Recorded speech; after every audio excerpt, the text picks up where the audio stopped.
নমস্কার বন্ধুরা, WB good নিউজে সকলকে জানাই স্বাগতম। লোকসভা কেন্দ্র কৃষ্ণনগর 2024 সালে কৃষ্ণনগর লোকসভা আসনটিতে হাড্ডাহাড্ডি লড়াই হতে চলেছে।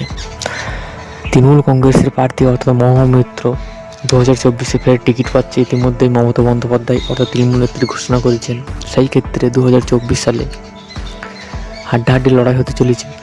2021 সালের বিধানসভা নির্বাচনের 7টি কেন্দ্রের ফল অনুযায়ী কোন দল এগিয়ে রয়েছে, 2019 এবং 2014 সালের ফলাফল অনুযায়ী কোন দল এগিয়ে এবং পিছিয়ে রয়েছে, জেনে নেব আজকের জনমত সমীক্ষায়।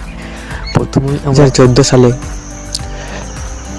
তৃণমূল কংগ্রেসের প্রার্থী অর্থাৎ তাপস পাল জয়লাভ করেছিলেন এবং ভোট পেয়েছিলেন 4,38,789টি এবং 35.14% এবং 7.29% মাইনাস খেয়েছিলেন তাপস পাল অর্থাৎ তাপস পাল 2014। এবং সিপিএম প্রার্থী 3,67,534টি ভোট পেয়েছিলেন এবং দ্বিতীয় স্থানে ছিলেন এবং 29.43% ভোট শেয়ার এবং 5.60% মাইনাস খেয়েছিলেন অর্থাৎ সিপিএম প্রার্থী অর্থাৎ 2014 সালে। বিজেপি প্রার্থী সুব্রত মুখার্জি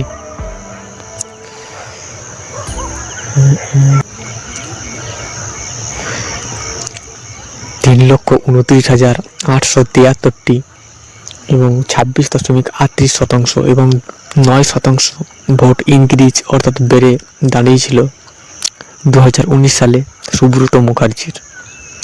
তো অনেকটাই শক্তি বৃদ্ধি হয়েছিল বিজেপি অর্থাৎ 2014 সালের তুলনায়। তো এবার দেখে নেব 2019 সালের ফলাফলে মহুয়া মৈত্র কেমন ফল করেছিল। 2019 সালে টিএমসি প্রার্থী অর্থাৎ মহুয়া মৈত্র 6,14,872টি ভোট পেয়েছিলেন এবং 45% এবং 10% ভোট ইনক্রিজ করেছিল অর্থাৎ প্লাস খেয়েছিলেন মহুয়া মৈত্র। এবং কল্যাণ চৌবে 5,51,654টি ভোট পেয়েছিলেন এবং দ্বিতীয় স্থান অধিকার করেছিলেন এবং 13% ভোট ইনক্রিজ করেছিলেন অর্থাৎ বেড়েছিল। এবং জোট প্রার্থী 20% মাইনাস খেয়েছিলেন এবং 1,20,000 ভোট পেয়েছিলেন। এবার দেখে নেব 2021 সালের বিধানসভা নির্বাচনের ফল অনুযায়ী কোন দল এগিয়ে রয়েছে এই আসনটিতে। 7টি কেন্দ্রের বিধানসভার ফল অনুযায়ী কোন দল এগিয়ে রয়েছে, কোন দল পিছিয়ে রয়েছে। ফল ধরুন কৃষ্ণনগর উত্তর বিজেপি প্রার্থী অর্থাৎ মুকুল রয় ভোট পেয়েছিলেন 1,09,357টি এবং 54% ভোট পেয়ে 35,089 ভোটে জয়লাভ করেছিলেন কৃষ্ণনগর উত্তর আসন থেকে। এআইটিসির প্রার্থী অর্থাৎ টলিউড প্রার্থী কৌশানী মুখার্জি পেয়েছিলেন 74,268টি ভোট এবং 37%। আইএনসি অর্থাৎ পেয়েছিলেন 11,460টি ভোট। অবশেষে এই আসন থেকে জয়লাভ করেছিলেন মুকুল রয়। আমরা দেখে নেব পলাশীপাড়া বিধানসভার ফল। মীনাক্ষী ভট্টাচার্য অর্থাৎ তৃণমূল কংগ্রেসের প্রার্থী ভোট পেয়েছিলেন 1,10,274টি এবং 54% 51,336 ভোটে জয়লাভ করেছিলেন অর্থাৎ পলাশীপাড়া আসন থেকে। বিজেপি প্রার্থী ভোট পেয়েছিলেন 58,938টি এবং 29%। সিপিএম পেয়েছিলেন 26,228টি ভোট এবং 13%। পরবর্তী বিধানসভা আসন চোপড়া এআইটিসির প্রার্থী অর্থাৎ তৃণমূল কংগ্রেসের প্রার্থী ভোট পেয়েছিলেন 73,866টি এবং 35%। যে জয়ের মার্জিনটি অর্থাৎ 12,118 ভোটে জয়লাভ করেছিলেন। নির্দল প্রার্থী অর্থাৎ শেখ এক ভোট পেয়েছিলেন 61,748টি এবং 29%। বিজেপি প্রার্থী পেয়েছিলেন 58,168টি ভোট এবং 27%।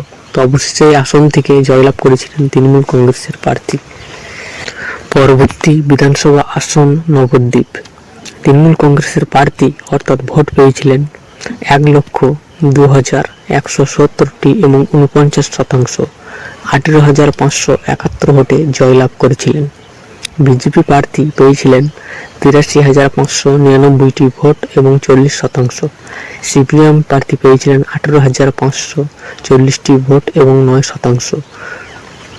নবদ্বীপ আসন থেকে জয়ী হয়েছিলেন তৃণমূল কংগ্রেসের প্রার্থী। পরবর্তী বিধানসভা আসন নাকাশিপাড়া।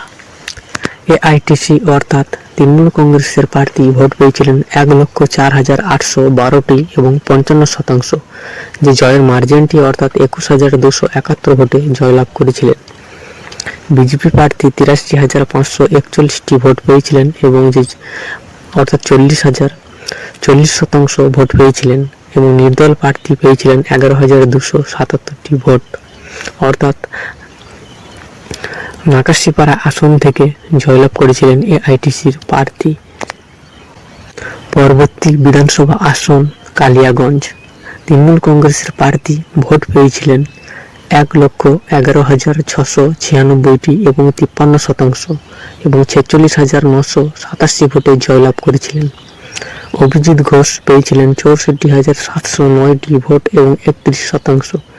কংগ্রেস প্রার্থী পেয়েছিলেন 25,000 ভোট এবং 12%। পরবর্তী বিধানসভা আসন তেহট্ট। তৃণমূল কংগ্রেসের প্রার্থী তাপস কুমার সাহা ভোট পেয়েছিলেন 97,848টি এবং 45%। 6,915 ভোটে জয়লাভ করেছিলেন। বিজেপি প্রার্থী পেয়েছিলেন 90,933টি ভোট এবং 42%। সিপিআই পেয়েছিলেন 23,239টি ভোট এবং 11%। তেহট্ট আসন থেকে জয়লাভ করেছিলেন এআইটিসির প্রার্থী। পরবর্তী